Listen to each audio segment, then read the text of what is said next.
الحمدللہ رب العالمین الرحمن الرحیم مالک یوم الدین ایاک نعبد و ایاک نستعین اہدنا الصراط المستقیم صراط الذین انعمت علیہم غیر المغضوب علیہم ولا الضالین آمین۔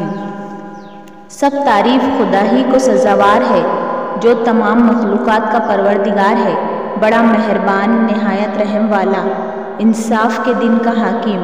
اے پروردگار، ہم تیری ہی عبادت کرتے ہیں اور تجھی سے مدد مانگتے ہیں، ہم کو سیدھے راستے چلا۔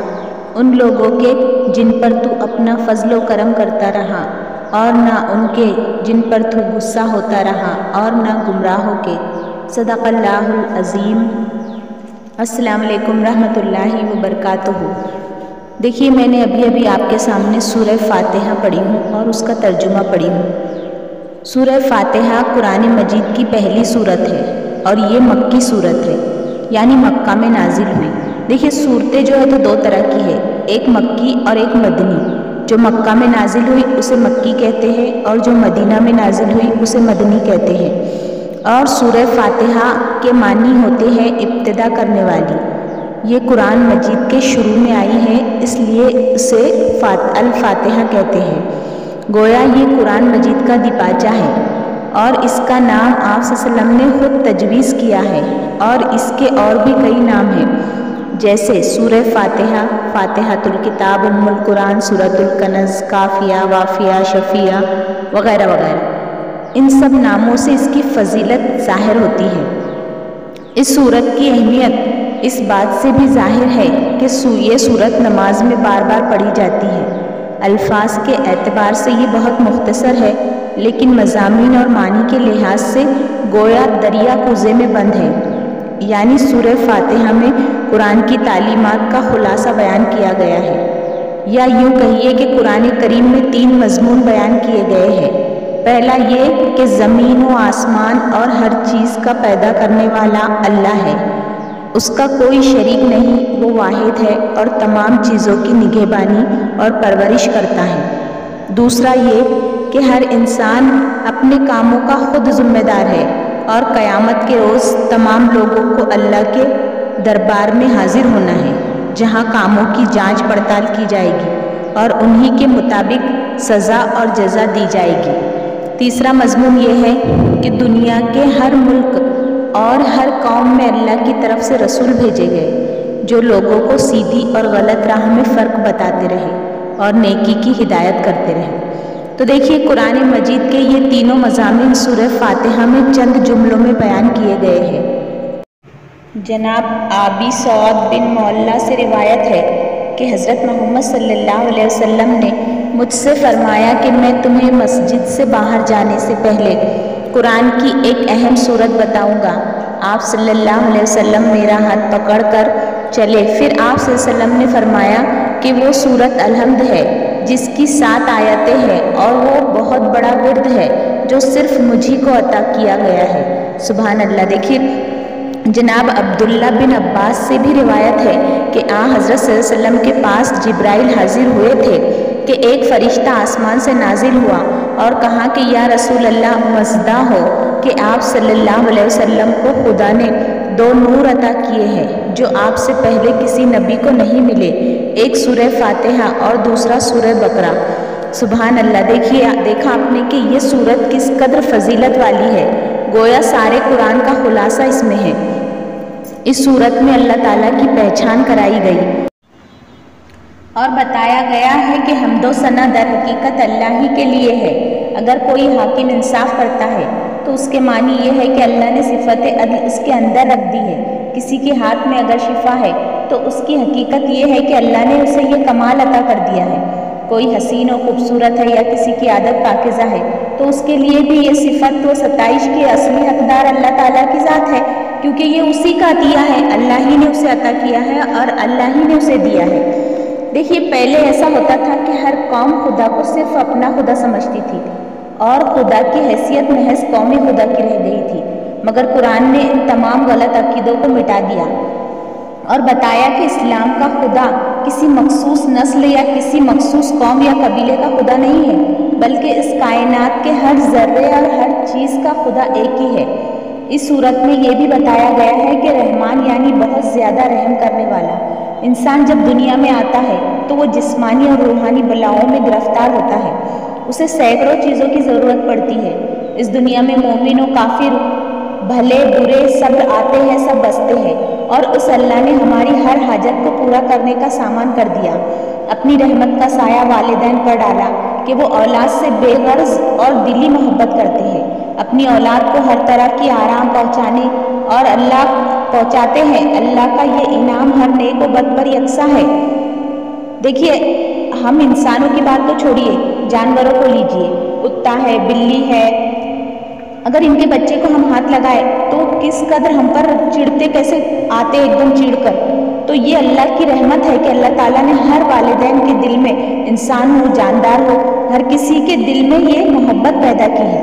اللہ رحیم ہے۔ رحیم سے مراد اس دنیا کے بعد بھی ہمیں اپنی رحمت میں ڈھانپ لے گا اور جنت کا وارث بنائے گا، معمولی نیکیوں کے اجر زیادہ سے زیادہ دے گا۔ اور اس آیت میں اللہ تعالیٰ کی چوتھی صفت بیان کی گئی ہے، یعنی یہ کہ وہ بدلے کی گھڑی کا مالک ہے۔ یعنی قیامت کو روز جزا اس لیے کہا جاتا ہے کہ وہ حساب اور بدلے کا دن ہوگا۔ اس روز اس کی صفت ملکیت کو بڑے سے بڑا منکر کافر بھی دیکھ لے گا اور کوئی نہیں بچ سکے گا۔ دنیا میں جس قدر نبی آئے وہ سب کے سب لوگوں کو بتاتے ہیں کہ ہر انسان اپنے کاموں کا خود ہی ذمہ دار ہے، اور ایک وقت ایسا آئے گا کہ تمام لوگ اللہ کے دربار میں جمع ہوں گے۔ اس روز اسی کی بادشاہت ہوگی۔ اس روز کسی کو طاقت نہ ہوگی کہ اس کے فیصلے کی نافرمانی کر سکے یا اس کی اجازت کے بغیر کسی کی سفارش کر سکے یا مجرم کو زبردستی چھڑا لے جائے۔ جو شخص اس روز سرخرو ٹھہرا وہ بہت خوش قسمت ہوگا۔ وہ عالیشان باغات اور محلوں میں ہوگا، اس کے لیے قسم قسم کے میوے، شہد اور دودھ سے لبریز نہریں ہوں گی۔ اور اس روز جو شخص ناکام رہا وہ بہت بد نصیب ہوگا، دوزخ کی آگ کے شعلوں میں جھلس رہا ہوگا۔ اس صورت میں یہ بھی بتایا گیا ہے کہ صبح شام سوتے جاگتے اٹھتے بیٹھتے صرف اسے ایک اللہ کی اطاعت اور بندگی میں مصروف رہے، ہر وقت اسی کو پکاریے، مصیبت کی گھڑی میں اسی سے فریاد کریے اور آرام و سکون کے وقت اسی کا شکر ادا کرے، تمام جھوٹے معبودوں سے ہٹ کر صرف اسی کی عبادت کرے۔ انسان جب اللہ کو اپنا رب، مہربان اور مالک تسلیم کرتا ہے اور اپنی عاجزی اور بندگی کا اقرار کرتا ہے، اور اب بندے کے لیے اور کوئی صورت نہیں کہ وہ اپنی ہر ضرورت کے وقت اللہ ہی کو یاد کرے۔ وہ اپنی کتاب میں جا بجا یہ وعدہ کرتا ہے کہ اگر انسان پوری طرح خدا کا فرما بردار ہو کر رہے تو خدا کبھی اسے نامراد اور ناکام نہیں لوٹائے گا۔ اللہ تمام کائنات کی ہر قسم کی مخلوق کی ضرورتوں کو پورا کرتا ہے، پھولوں کو روزی پہنچاتا ہے، بیماروں کو شفا بخشتا ہے، یتیموں اور مسکینوں کی نگرانی کرتا ہے، دن رات کھلے ہاتھوں اپنی رحمت لٹاتا ہے، لیکن پھر بھی اس کی رحمت میں کوئی کمی نہیں آتی۔ زمین اور آسمان میں بسنے والے سب اپنی اپنی آرزوؤں کا اظہار اپنے اپنے طور پر اس کے سامنے کرتے ہیں، اور خدا ان سب کو پورا کرتا ہے، پھر بھی اس کے خزانے میں ذرہ برابر بھی کمی نہیں ہوتی۔ حدیث شریف میں آیا ہے کہ ایک مرتبہ سرور کائنات صلی اللہ علیہ وسلم نے صحابہ کرام سے فرمایا کہ تم میں سے کون ہے جو اس بات کا وعدہ کرے کہ وہ کبھی بھی کسی سے کچھ نہیں مانگیں گے۔ اس پر تمام صحابہ نے یہ عہد کیا کہ وہ اللہ کے سوا کسی سے نہیں مانگیں گے۔ چنانچہ ان صحابہ نے زندگی بھر کسی سے کچھ نہیں مانگا، یہاں تک کہ بعض لوگ اگر سواری پر بیٹھتے اور ان کا چابک گر جاتا تو اس کو چابک اٹھا کر دینے کا کسی کو نہ کہتے، بلکہ خود اتر کر چابک اٹھا لیتے۔ دیکھیے آپ صلی اللہ علیہ وسلم کی بات کو کتنی اچھی طریقے سے ہم لوگ سمجھ لیتے تھے۔ جب ہم یہ سورت پڑھتے ہیں تو گویا ہم نے اللہ کو اپنا رب، مالک اور مہربان تسلیم کر کے اس کے ساتھ اقرار کیا کہ ہم صرف اسی کی اطاعت اور بندگی کریں گے اور سیدھے راستے کی ہدایت دے۔ یعنی یہ دعا کس قدر جامع اور مکمل ہے، اللہ ہمیں سیدھے راستے کی ہدایت دے۔ دیکھیے کون سا ایسا وقت ہے جب انسان کو صحیح راہ معلوم کرنے کی ضرورت نہیں ہوتی۔ کھانا ہے، پینا ہے، لکھنا ہے، پڑھنا ہے، چلنا پھرنا، خرید و فروخت، تو حکومت و سلطنت کے کام، عدالت اور مقدمات کے فیصلے، غرض زندگی کا ایسا کون سا مسئلہ ہے کہ جس میں انسان کو صحیح رہنمائی کی ضرورت نہیں۔ اسی لیے یہ دعا ہر نماز میں مقرر کر دی گئی ہے تاکہ انسان صحیح طریقے سے صبح و شام، رات دن، ہر وقت اللہ سے رہنمائی حاصل کرے۔ کوئی روٹی مانگتا ہے، کوئی طاقت مانگتا ہے، کوئی دل کی روشنی چاہتا ہے، کوئی گناہوں کی معافی مانگتا ہے۔ اور یہ سیدھی راہ دکھانے کے لیے اللہ نے ان لوگوں کو بھیجا جن لوگوں کی پاکیزہ زندگی کو سامنے رکھ کر صراط مستقیم پر چلنا ہمیں اور آسان ہو جائے گا۔ اور وہ لوگ ہیں نبی، صدیق، صالحین۔ نبی یعنی وہ لوگ جنہیں اللہ نے اپنا پیغام دنیا تک پہنچانے کے لیے چنا۔ ان میں سب سے بڑے یعنی تمام انبیاء کے سردار حضرت محمد مصطفیٰ صلی اللہ علیہ وسلم ہیں۔ اگر ہم ان کے بتائے ہوئے راستے پر چلے تو یقیناً ہم زندگی اور دنیا و آخرت میں کامیاب ہوں گے۔ اسی طرح صدیق وہ انبیاء کے بعد دوسرے درجے پر ہے، جیسا کہ حضرت ابوبکر صدیق۔ ان کی تعلیمات سے بھی ہمیں زندگی کی سیدھی اور سچی راہ ملتی ہے۔ اسی طرح صالحین جو انبیاء لوگوں کی پیروی ہر ممکن طریقے سے کرتے ہیں۔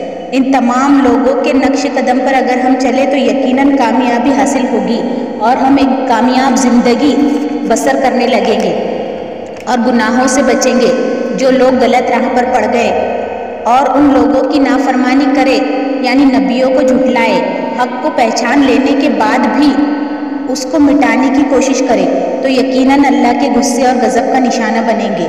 جو ایک نبی کو مان لینے کے بعد بھی گمراہی میں جا پھنسے، بری عادتوں اور بری صحبت اور غلط رسموں، مال و دولت کی حرص نے انہیں اللہ کے عذاب میں مبتلا کر دیا اور وہ سیدھی راہ سے بھٹک گئے۔ اللہ تبارک و تعالی ہمیں کہنے اور سننے سے زیادہ عمل کی توفیق عطا کرے، آمین۔